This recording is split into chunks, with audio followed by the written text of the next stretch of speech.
This is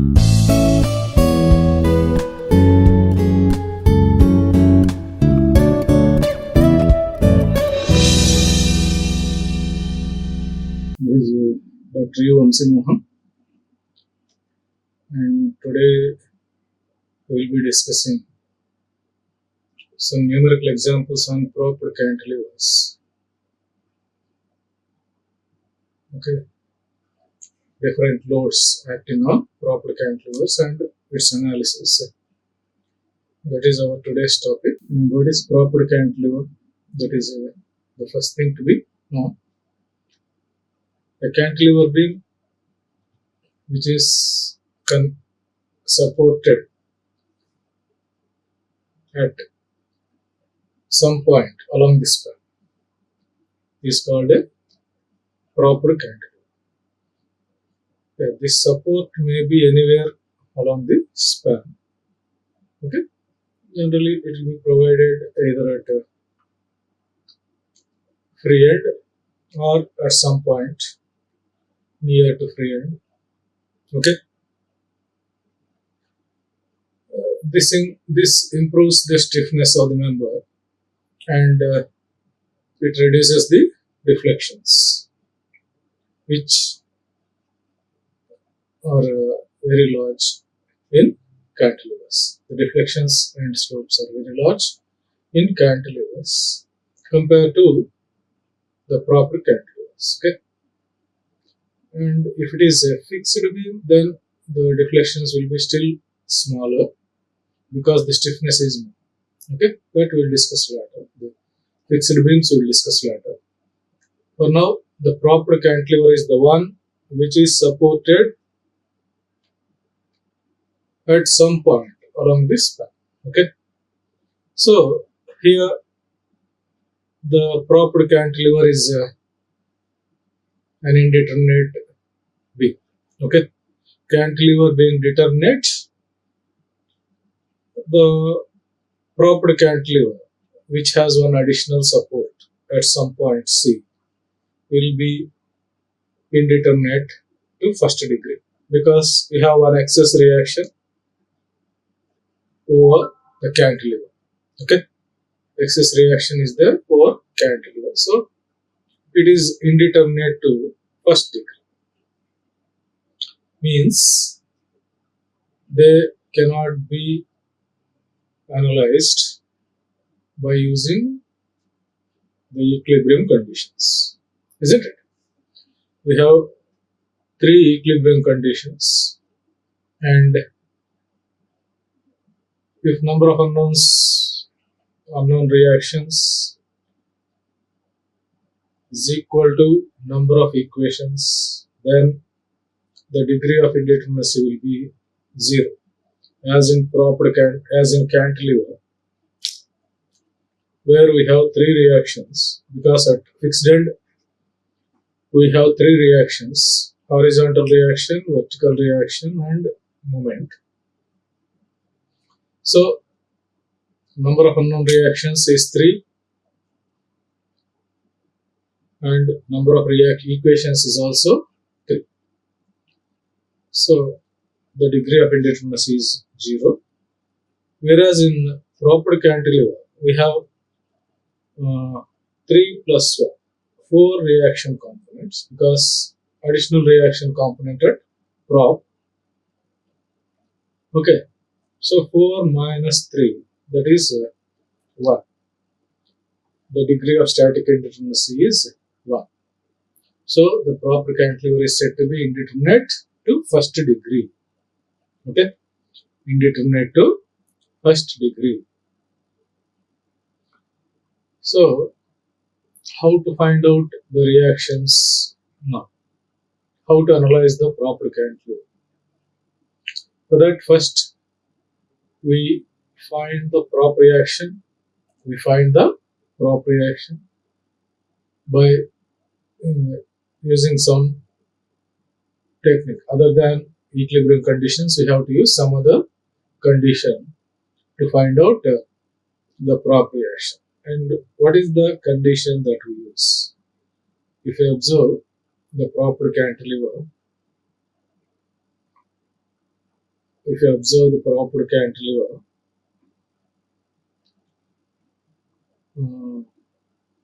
yeah, you can see here a propped cantilever.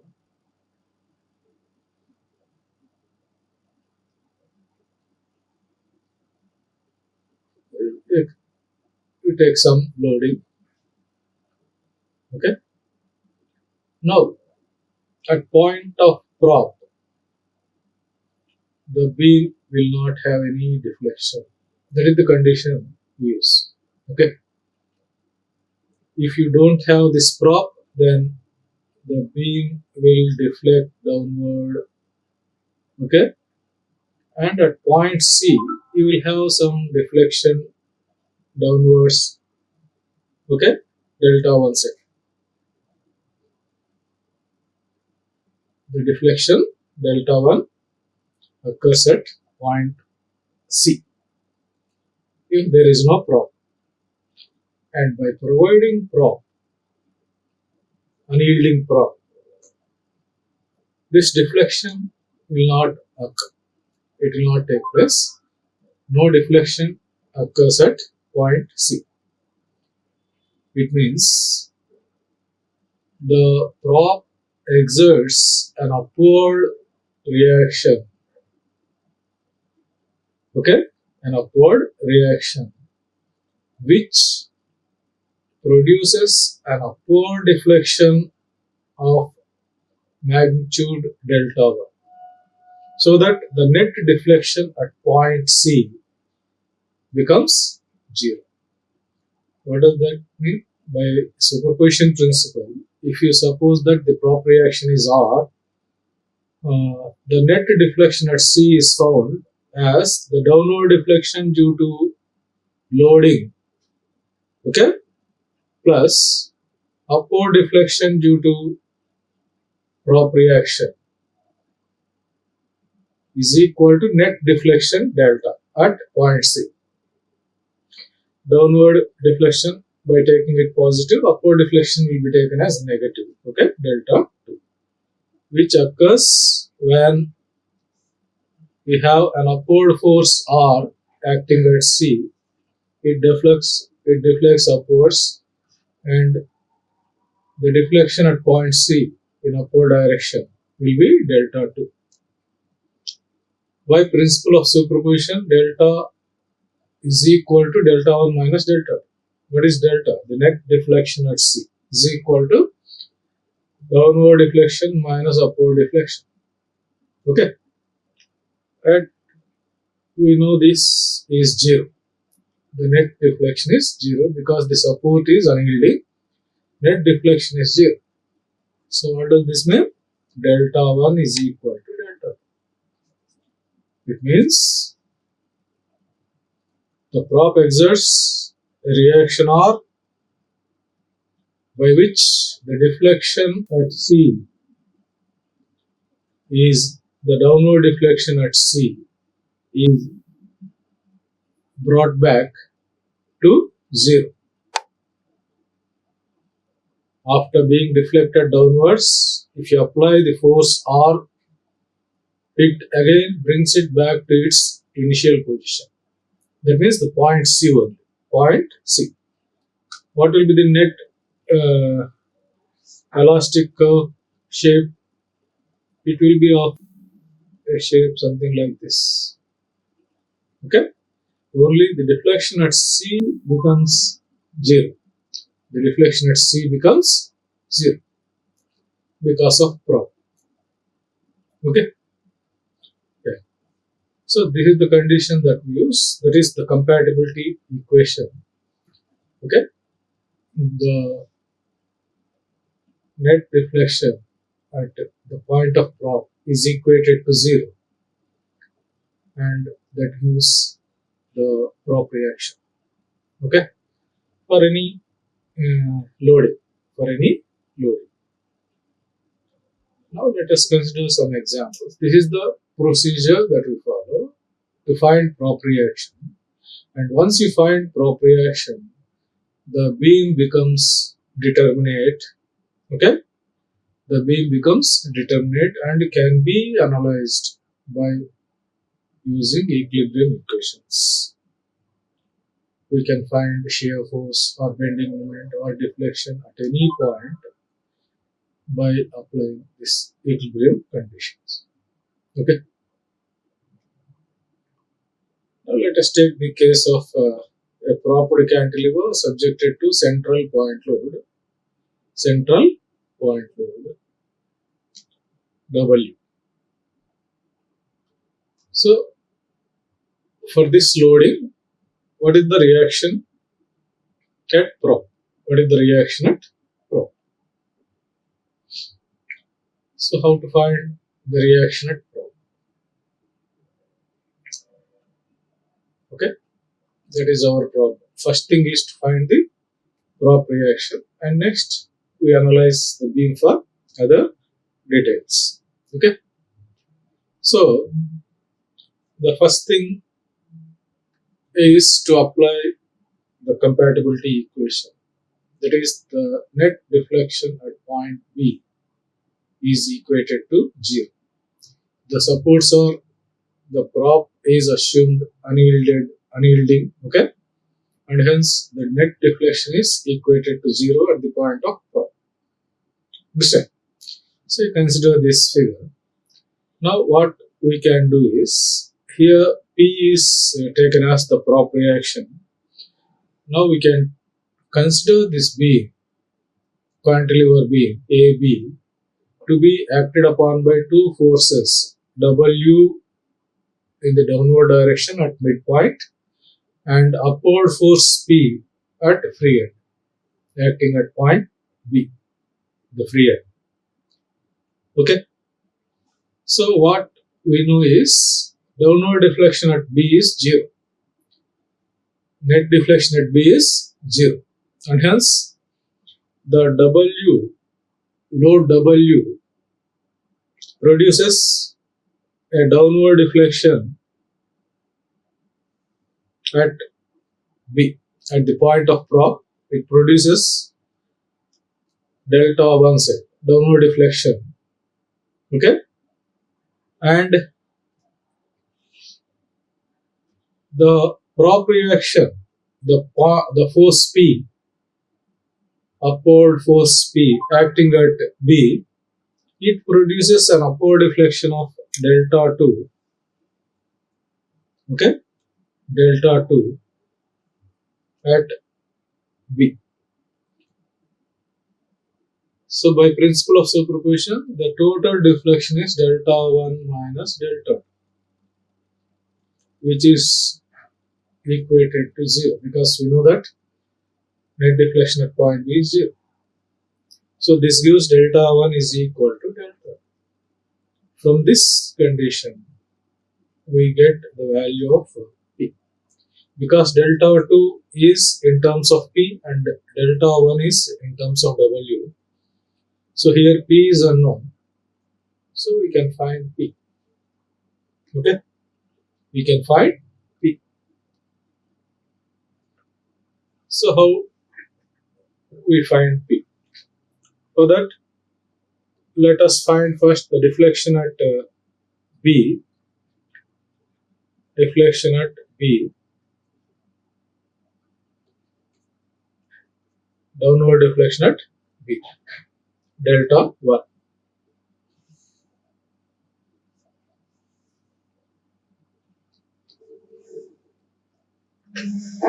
And for finding out this deflection, we can use any of the methods.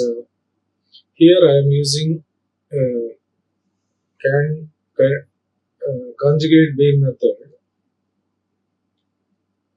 Conjugate beam method. Okay? In which the free end is represented as fixed end and fixed end as free end. And loading on this will be the M by A diagram of the actual beam. What is M by A diagram for this? Moment from B to C is 0, and moment from C to A, it varies linearly. So, and bending moment at A is W into L by 2, divided by EI, because we want M by EI diagram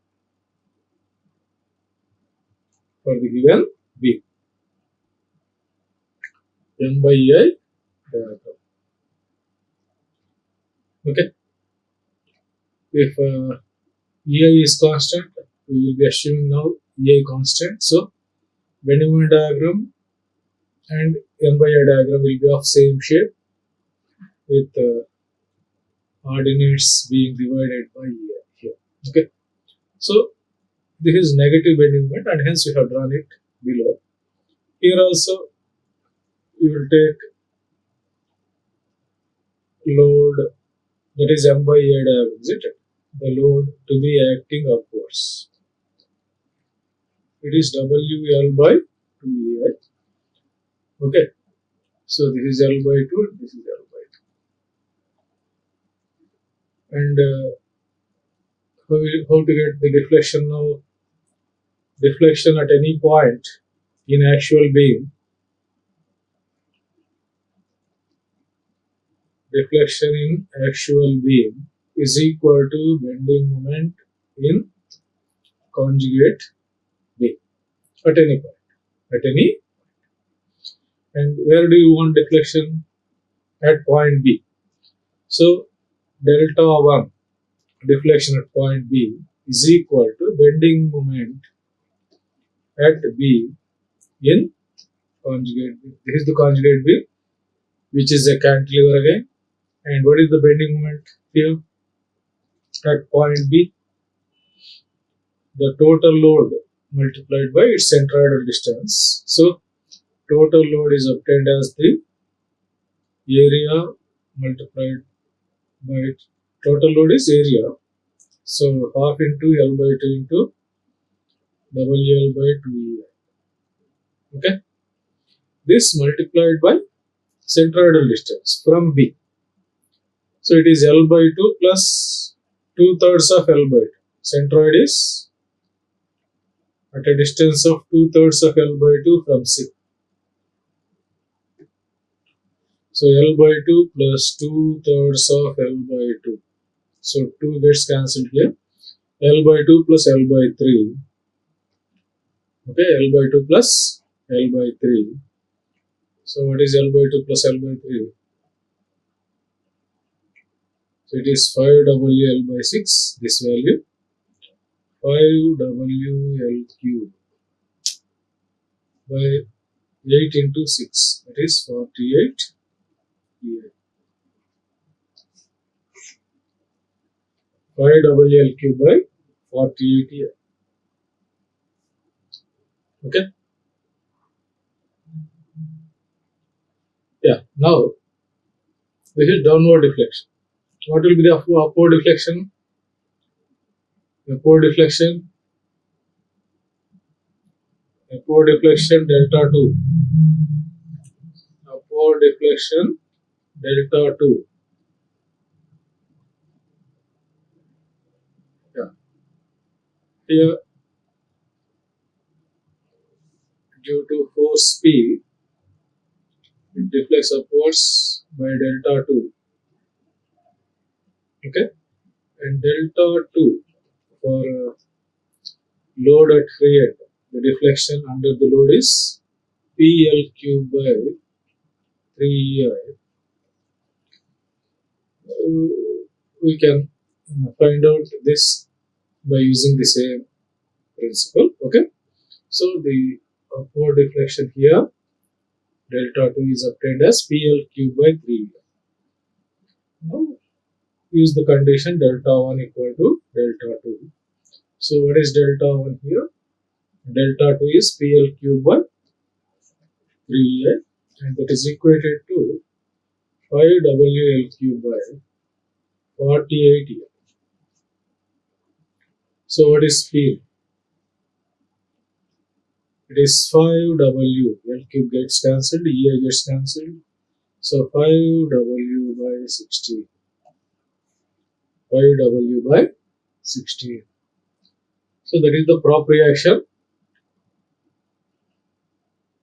for the given load. Okay. What is that? central point load with propped free end. With propped free end. Okay. So it is. So here you can observe what is here. The load.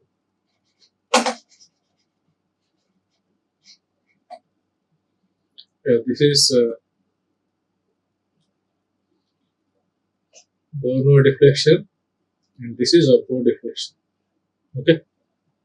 By equating these two, you will get the prop reaction PS 5W by 60. And to draw the shear force and bending moment diagrams, we can follow the general procedure. What is the shear force diagram for the given beam? Now, we know the prop reaction, isn't it? W and P. What is P? 5W by 60.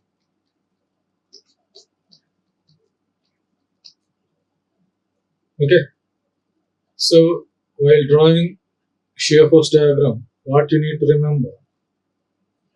Starting from one point, we can go on draw the diagram. Okay. For simple load cases, we can directly draw the shear force diagram. Okay. The convention that we follow for shear force is this is the section we are considering for forces towards left.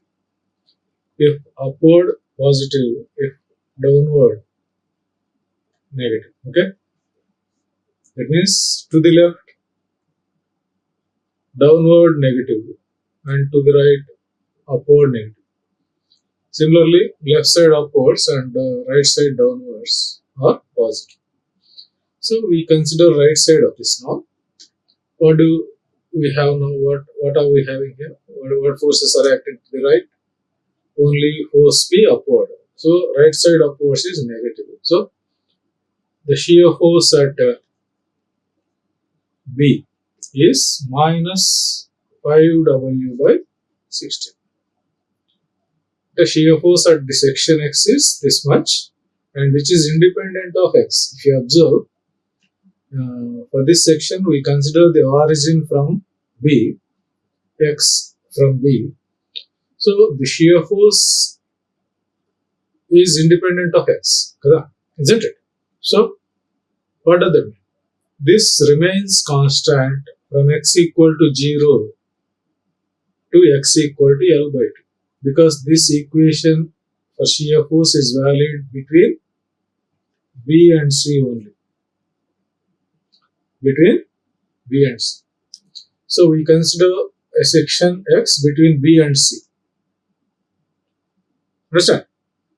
So what will be the shear force at C now? It is also same. Minus 5W by 60. Minus 5W by 60. What it means? It means the shear force remains constant between points B and C. When there is no load between any 2 points, there is no load. If you observe here, the load is acting point load at C and support reaction at B, and there is no load between B and C. So the shear force remains constant. That is to be remembered. Okay. It is negative and hence we have taken below the center line axis. Okay. And now between A and C we consider another section with the origin again at B. With origin again at B. What is the shear force at this section now? Shear force at the section X. Shear force at the section X. Considering right hand side.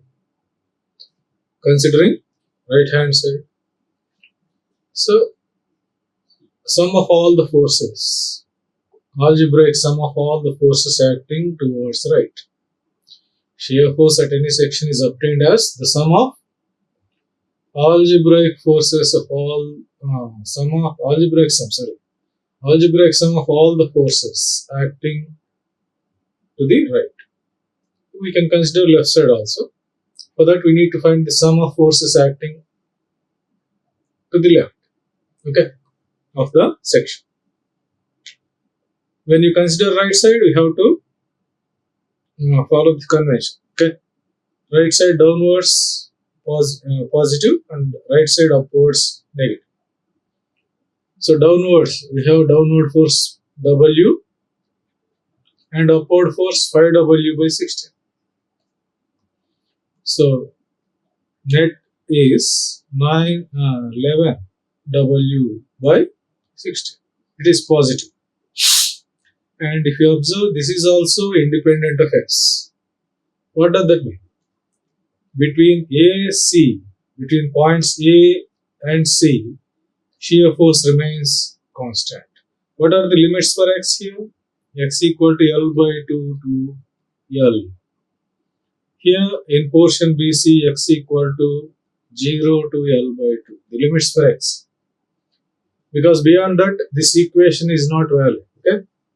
Yeah, this equation for shear force, this one, is valid only for the limits of X, G, L by 2 to L. Okay? So, the shear force at C is now 11 by 16 W. And at A also, shear force at C is 11 W by 16. And shear force at A also is 11 W by 16. That means at X equal to L by 2 and at X equal to L. Because it is independent of X. Okay? Irrespective of the value of X, the shear force is same. That is 11 W by 6 between C and A. Isn't it? And this is positive. 11 W by 16. So this is the shear force diagram for the propped cantilever. Given propped cantilever. And how about the bending moment diagram? Bending moment diagram for the same. The bending moment diagram. For that, again we consider two sections, one between B and C and one between A and C. Okay? Yeah, for the section between B and C, for this section, what is bending moment? Here X is 0 to L by 2. And bending moment at X is W 5W by 16 into X. P into X. This is the bending moment. And it is positive because it is sagging, producing sagging. Okay? We take positive for sagging moments and negative for hugging moments. Okay? So this produces sagging and hence it is taken positive. Okay? And here substituting the limits X0, that means bending moment at B is 0. XL by 2, bending moment at C is L by 2 into this. That is 5WL by 32. 5WL by 32. Okay. Now consider AC. X is here L by 2 to L. X is here L by 2 to L. And what is bending moment at X for this section? Considering right hand side. Considering right hand side. 5W by 16 into X. This one. Okay. And due to this load, it is negative because it is producing hugging. W produces hugging moment. So W into X minus L by X minus L by 2. So substituting X equal to L by 2, the first limit, you will have bending moment at C as 5WL by 32 because this term vanishes x L by 2 means this term becomes 0, isn't it? Similarly, at x equal to L, you will have bending moment at A. What is the bending moment at A?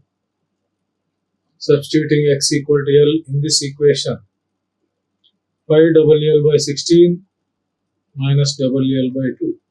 Pi WL by 16 minus WL by 2. Okay, so it is make denominator same. So 5 minus 8 by 16 into WL. That means minus 3 WL by 16. Negative.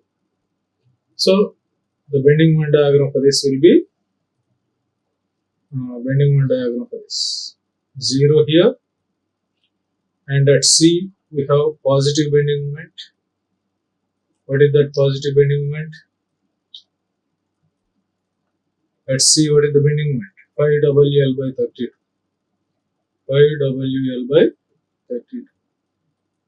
So it varies linearly. The variation is linear, and at A it is 3 WL by 16. Okay, 3 WL by 16. So this is the negative, minus 3 WL by 16. So at some point the bending moment is changing sign from positive to negative, and this point is obtained by equating this bending moment to 0.